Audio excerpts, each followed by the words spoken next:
صلی اللہ علیہ وسلم، رحمت عالم صلی اللہ علیہ وسلم فاران کی بلندی پہ کھڑے ہوئے،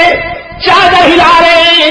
اور مکہ کی آبادی کو اشارہ کر رہے ہیں، آج تم سے اہم بات کہنے والا ہوں، ذرا میرے قریب آ جاؤ۔ پورا مکہ سمٹ آیا رحمت عالم صلی اللہ علیہ وسلم کے دامن میں، بوڑھے بھی آئے، جوان بھی، مخدوم بھی آئے، خادم بھی، رعایا بھی آئی، حاکم بھی، مریدین بھی آئے۔ اس وقت بھی تھے نا گدی نشین، اس وقت بھی تھے، مریدین بھی آئے، پیران قسمہ پا بھی، پوری آبادی جمع ہو گئی۔ رحمت عالم صلی اللہ علیہ وسلم نے فرمایا لبثت فیکم عمرا، مکہ والو میں نے تم میں رہ کر زندگی کے 40 سال گزارے ہیں، تم میرے بچپن کے بھی گواہ ہو، میرے لڑکپن کے بھی گواہ ہو، میری جوانی کے بھی گواہ ہو، آج تک زندگی کا ایک ایک لمحہ تمہارے سامنے گزرا ہے، میری خلوتیں، میری جلوتیں، میری انفرادی زندگی، میری اجتماعی زندگی، اندرون در بیرون خانہ کی زندگی، ساری زندگی کے لمحات تمہارے سامنے ہیں۔ آج تمہارے ضمیر کو جج بنا کر دعوت دیتا ہوں، تبصرہ کرو هل وجدتمونی صادقا او کاذبا، کیا پایا ہے تم نے مجھے زندگی کے 40 سالہ تناظر میں، 40 سالہ پس منظر میں، آج بتاؤ تم نے مجھے سچا پایا ہے یا اس کے برعکس؟ تم نے مجھے سچا پایا ہے یا اس کے برعکس؟ یہ جھوٹا کسی بھی نسبت سے رحمت عالم صلی اللہ علیہ وسلم کی ذات کی طرف نہیں جانا چاہیے۔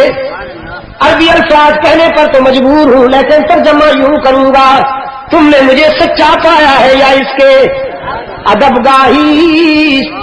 زیر آسمان از عرش نازک تر، ادب گاہی زیر آسمان از عرش نازک تر، نفس گم کردہ می آید جنید و بایزیدی جا، تم نے مجھے سچا پایا ہے یا اس کے برعکس؟ مکہ والوں نے ایک ہی زبان سے جواب دیا، جوابنا کا مرارا ما رأینا فیک الا صدقا، عبداللہ کے یتیم، ہم نے کئی بار آپ کو آزمایا، جب بھی آزمایا سچا پایا، آپ تو صداقت کی پہچان ہے، آپ تو انسانی دیانت کا اعلان ہے، آپ تو انسانی شرافت کا برہان ہے، ہم تو آپ کو صادق اور امین کے ٹائٹل سے یاد کرتے ہیں، بھلا یہ بھی کوئی پوچھنے کی بات ہے؟ پشاور کے روشن گلیوں، وہ بیوی کی گواہی تھی، پھر آپ نے خادم کی گواہی سنی، اب یہ پڑوسیوں کی گواہی ہے، پشاور کے بے زبانوں، یہ پڑوسیوں کی گواہی ہے، لیکن یہ جو صادق و امین کہہ رہے ہیں، پھر ساحر و مجنون کیوں کہنے لگے؟ یہ جو راہوں میں آنکھیں بچھا رہے ہیں، کانٹے کیوں بچھانے لگے؟ یہ جو قربان اکشرم کے نعرے لگا رہے تھے، دشمن جاں کیوں ہونے لگے؟ دوستیاں دشمنی میں کیوں بدلنے لگی؟ وہ کیا تھا؟ جب یہ بات آئی، جب یہ آواز بلند ہوئی، قولوا لا الہ الا اللہ میں جلدی نہ کیا کرو، ہاں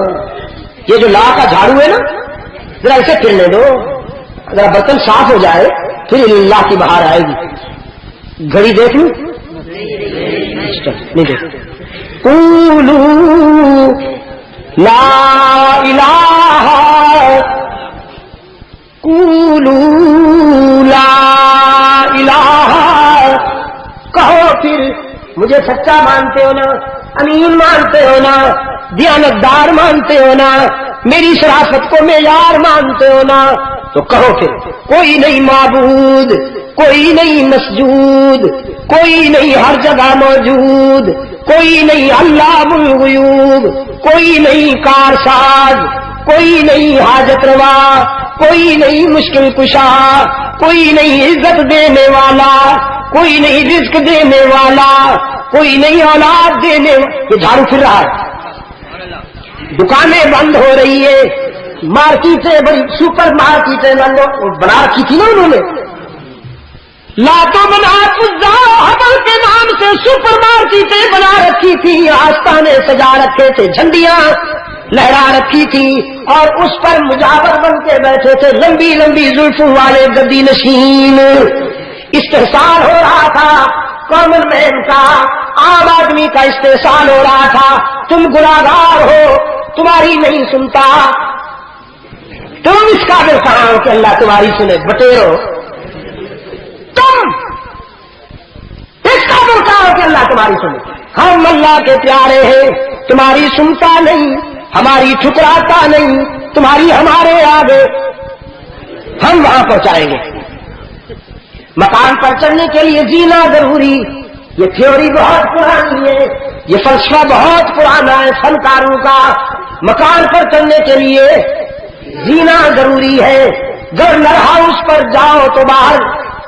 چپراسی سے بات کرنا ضروری ہے، ایس پی سے ملنا ہو تو کلرک سے بات کرنا ضروری ہے، تو اللہ تعالیٰ ڈائریکٹ مل جائے گا۔ اللہ میاں کو ایس پی بنا رکھا تھا اور خود کلرک بنے بیٹھے تھے، جینا بنے بیٹھے تھے توحید کی بلڈنگ کا، ہمارے بغیر نہیں ملے گا۔ آئے افریقہ میں مجھے ایک تن کا کالا من کا گورا ایک نو مسلم ملا، میں نے پوچھا تم نے اسلام کیوں قبول کیا، کیا بات اچھی لگی تمہیں اسلام کی؟ کہنے لگا اسلام میں اور باتیں بھی بہت خوب ہے، لیکن مجھے اسلام کی صرف ایک بات نے جیت لیا۔ میں نے قرآن پڑھا تو میں نے دیکھا اسلام میں اللہ سے رابطہ قائم کرنے کے لیے تنکوں کے سہاروں کی ضرورت نہیں پڑتی۔ کہنے لگا ورنہ ہم چرچ میں جاتے تھے تو ہمیں چرچ میں پادری کہتے تھے تم دنیا کے کتے ہو، تم اس کا کہا کہ اللہ تمہاری سنے، ہم مقدس لوگ ہیں، تم ہمیں خوش کیا کرو، ہم اللہ کو خوش کریں گے، ہم گاڑ تک تمہاری بات پہنچائیں گے۔ تو پھر انسان کو خوش کرنا تو درد سر، پھر ہم ان کو خوش کرتے رہتے تھے، پتہ نہیں وہ کس کو خوش کرتے رہتے تھے۔ یہ تو پھر ایک دن محمد الیاس کی تحریک کے سپاہی آ گئے، الیاسی لشکر کے سپاہیوں کے پاس قرآن مجید کا ایک نسخہ تھا انگلش ترجمے والا، میں نے ان سے لے لیا، اتفاق سے کھولتے ہی قرآن کی یہ آیت سامنے آ گئی،